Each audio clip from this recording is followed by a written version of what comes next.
Sunbeams lit up the morning forest. Pleasant warm rays touched the black shiny skin. Shaking from the cold, the girl, whose fragile body was shaking from the cold and shock from the consequences of the last night, which turned for Marcel the most terrible horror in her life. The whole body was in abrasions, tear-stained eyes and a horse-torn voice. She was on the edge. She could not fall asleep, embracing a tree trunk, and now, so much needed by her, the warmth of the sun gave her rays of hope for rest.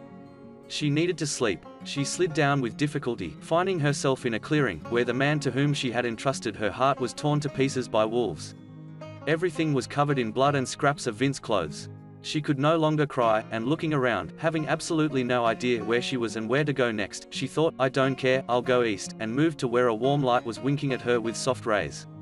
She walked for 2 hours, after which she found herself in a clear meadow full of colorful flowers. She happily walked along it, but then she stumbled over a dry branch and fell. There was no strength to rise. She closed her eyes and everything began to spin in her head.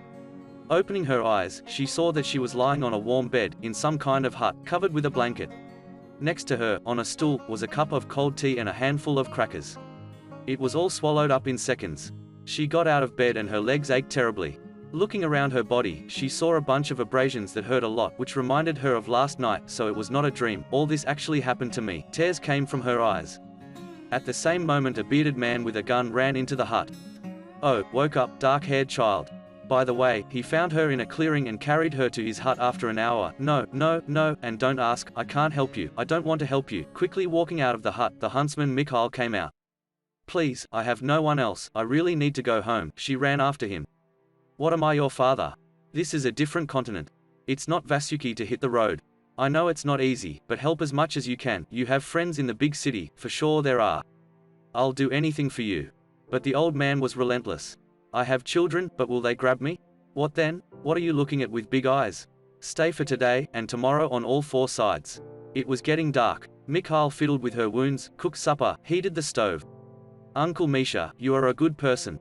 I said mine. I will help you with advice, I will direct you, and then I will myself.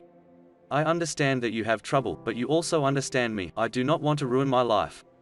And he lay down on a wide bed, covered himself and closed his eyes. I'm tired, Cole, I don't want to hear about this anymore. Marcel had no choice but to wait for the morning. She did not want to sleep at all, because she had been snoring all day, but she lay down next to Mikhail and thought. The stove crackled, throwing pleasant warmth and light around the hut. The horrors of recent events constantly flashed in the black head of the girl. The image of Vint did not leave her head and she recalled his last words. There are things that are more important than honor. For the sake of your people, you can neglect both honor and everything on light. Sacrifice my honor, she thought. What did he mean by that? She lay for another half an hour, pondering the words of Vint, and the man was quietly snoring, plunging into a deep sleep, when suddenly he felt a pleasant warmth. Stop, blackening, what are you up to? But Marcel did not even think to stop. She understood that this lever, her last hope. Then she threw back the blanket, under which she was doing her dark business, and the dumbfounded gaze of the forester was directed at her. I want to do this, Uncle Misha, you helped me so much, I am already 20 years old, and she took off her shirt. He could not utter a word against, so suddenly everything happened. He anticipated the explosion, when suddenly she stopped abruptly. Do you want me to continue? Yes. Yes, please. She quickly climbed up his body, placing her hands in the pillow.